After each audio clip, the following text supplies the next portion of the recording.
我がたぐるは無人の糸。この手に落ちぬ煮えはなし。ライド。イビルガバナー、ダークフェイスグレドーラ。Salut à tous et à toutes et bienvenue sur la chaîne, j'espère que vous allez tous très bien. Avouons-le, Gredora n'est pas vraiment un deck très amusant à jouer.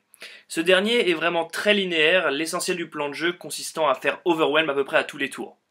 Le deck est essentiellement composé de beatstick et ne propose pas de réelle combinaison, comme vous avez pu le voir dans ma vidéo troll. L'essentiel c'est poser, piocher, taper. Néanmoins, pour m'être confronté au deck plusieurs fois, je suis assez heureux de reconnaître que le deck est assez plaisant à affronter. En effet, celui-ci possède pas mal d'angles morts que vous pouvez exploiter, car ce n'est pas en faisant n'importe quoi que vous pourrez le battre.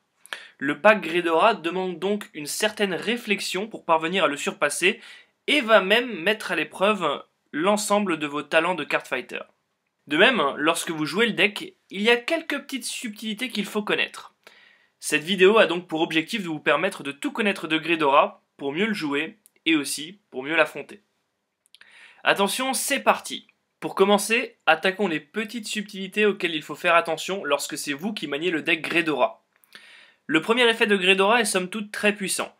Lorsque cette unité est placée en Vanguard, ou lorsque vous stridez par-dessus, CB1 et l'adversaire ne peut pas call de carte sur une colonne durant son tour.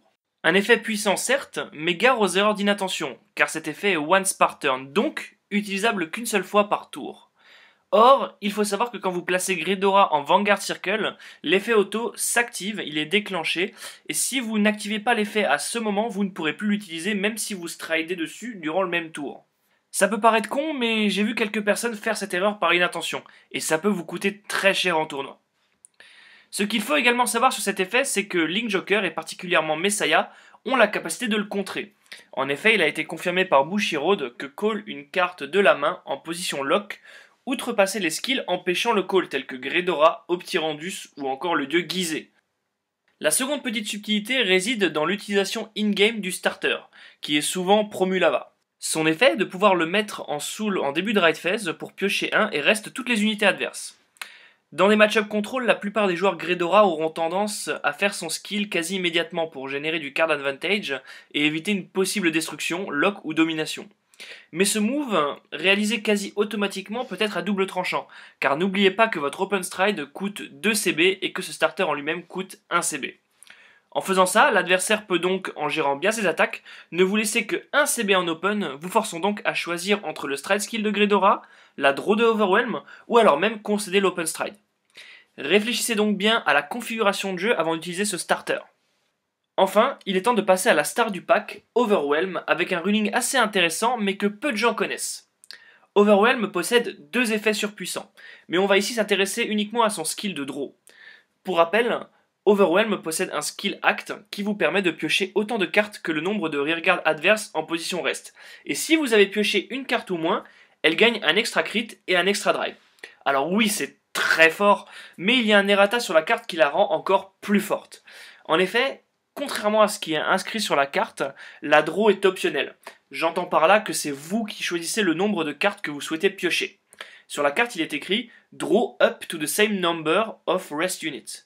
Autrement dit, peu importe le nombre de rearguard rest de votre adversaire, vous pouvez à tout moment décider de ne piocher que 1 si cela vous semble pertinent dans la situation de jeu. Comme par exemple limiter votre mort au deck out. Voilà, c'était les quelques subtilités que j'ai pu constater, mais il doit sûrement y en avoir d'autres. J'espère que ces quelques conseils vous éviteront de tomber dans les pièges que l'on peut rencontrer en tournoi. D'ailleurs, j'ai une petite piste à vous soumettre les joueurs Gredora. Maintenant que Victor va devenir le méta de demain, il pourrait être intéressant d'envisager Darkface G4 dans vos G-zones, histoire d'empêcher des rearguards d'être ciblés par des effets de stand. Je dis ça, je dis rien. Passons maintenant de l'autre côté de la table et décortiquons les angles morts du deck en commençant par la Queen en personne.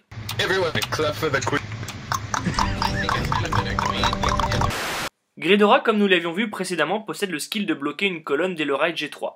Pour contrer cet effet, il y a deux possibilités. La première est de remplir votre terrain. Call des rearguards dans chacune des deux colonnes peut être un excellent moyen de limiter l'impact de ce skill. Attention tout de même à ne pas les call en front, car le joueur Gredora aura tendance à attaquer la front de la colonne qu'il a bloquée, même avec le Vanguard. En faisant ça, votre stratégie risque de s'effondrer et le contrôle de la partie repassera au joueur Gredora. Perso, je suis plutôt fan de l'early call 2G2 en backrow, attaque uniquement avec le Vanguard pour limiter ses CB, mais évidemment, c'est à considérer dans le contexte de la partie et de savoir qui aura le premier stride, et si votre premier stride est assez menaçant sur une colonne. Par exemple, avec Néonectar Asha et VL Mina, vous pouvez considérer de remplir votre terrain avec des unités pour pouvoir rush, car vous mettez à mal la main de Greydora et possédez un stride qui peut faire 3-4 attaques puissantes sur l'open stride. Ainsi, le joueur Méga Colonie en souffrance devra se limiter à des overwhelms conservatives pour temporiser la game.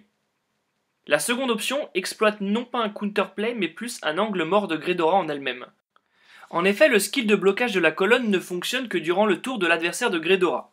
Autrement dit, si vous-même vous jouez un deck qui vous permet de call des rearguards ou de les déplacer de colonne durant le tour du joueur Greydora, tel que par exemple peut le faire Pelmoon, Tachikaze, Gold Paladin, Great Nature, Néonectar, vous pouvez complètement annuler le blocage de la colonne de Greydora.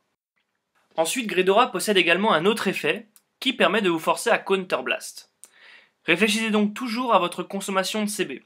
Soit en les utilisant tous, soit en essayant de vous projeter un tour plus tard pour savoir combien vous en aurez besoin et combien vous en avez à disposition.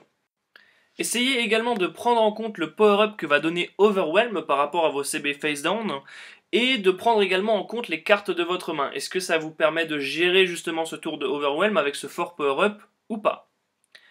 En parlant d'Overwhelm d'ailleurs, le seul angle mort que l'on peut trouver à cette carte réside dans le keyword Dark Device et son effet de power-up qui est un continu.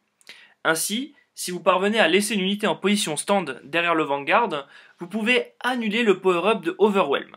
Enfin, j'utilise le verbe pouvoir car toute cette stratégie va reposer sur le fait que l'adversaire possède ou non Bolg Vasp qui incline tout votre terrain. C'est un coup de poker qui peut s'avérer payant, surtout si vous voyez que vous n'arrivez pas à tenir Overwhelm. Là, vous n'aurez pas le choix que de tenter cette stratégie.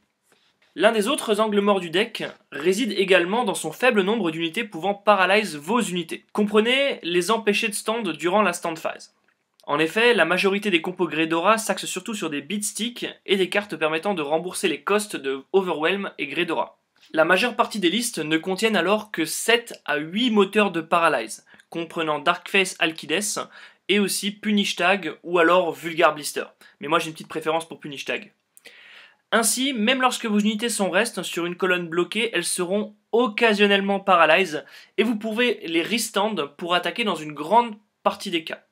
Par ailleurs, si vous jouez un deck contrôle, ces fameuses unités qui remboursent le cost de Greydora seront à sniper de toute urgence. N'hésitez pas à vous acharner dessus si vous pouvez. Malheureusement, je parle surtout de Vulgan Lafertei, qui possède un genre de simili skill resist, qui n'est donc pas à la portée de tous les decks contrôle. Une fois que toutes les overwhelms sont passées, le joueur Méga Colonie aura tendance à vouloir faire le GB8, qui donne plus 5000 à tout son board pour chaque unité reste sur le vôtre. Assurez-vous donc si vous en avez la possibilité de vider votre board à tout prix pour éviter cette situation. Enfin, on ne pouvait pas parler d'un clan de Zoo sans évoquer le glorieux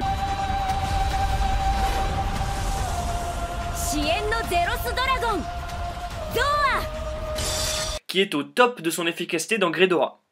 Avec tout ce que vous piochez, et vu comment Méga Colonie boit les counterblasts tels de l'eau, il est très facile de remplir la condition d'Ultimate Stride. De plus, Overwhelm power upant tellement le board de façon agressive, il n'est pas rare de voir les perfects tomber les uns après les autres. Un seul conseil ici, gérez bien vos perfect guards avec prudence. L'option Zoa peut très vite plier la game si vous ne le faites pas. Voilà, c'est tout pour cette fois, j'espère que vous avez trouvé cette vidéo instructive et intéressante. N'hésitez pas à laisser vos impressions dans les commentaires.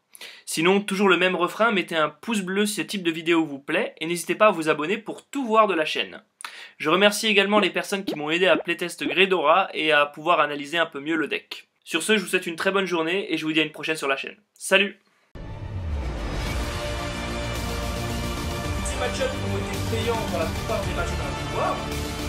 Et vraiment ce mec est vraiment unique, c'est vraiment quelqu'un qui est bon joueur. Ça fait plaisir d'avoir un bon joueur qui propose un niveau intéressant pour pouvoir se vendre. Voilà, vous l'aurez compris, j'étais un tout petit peu énervé lors de cette vidéo.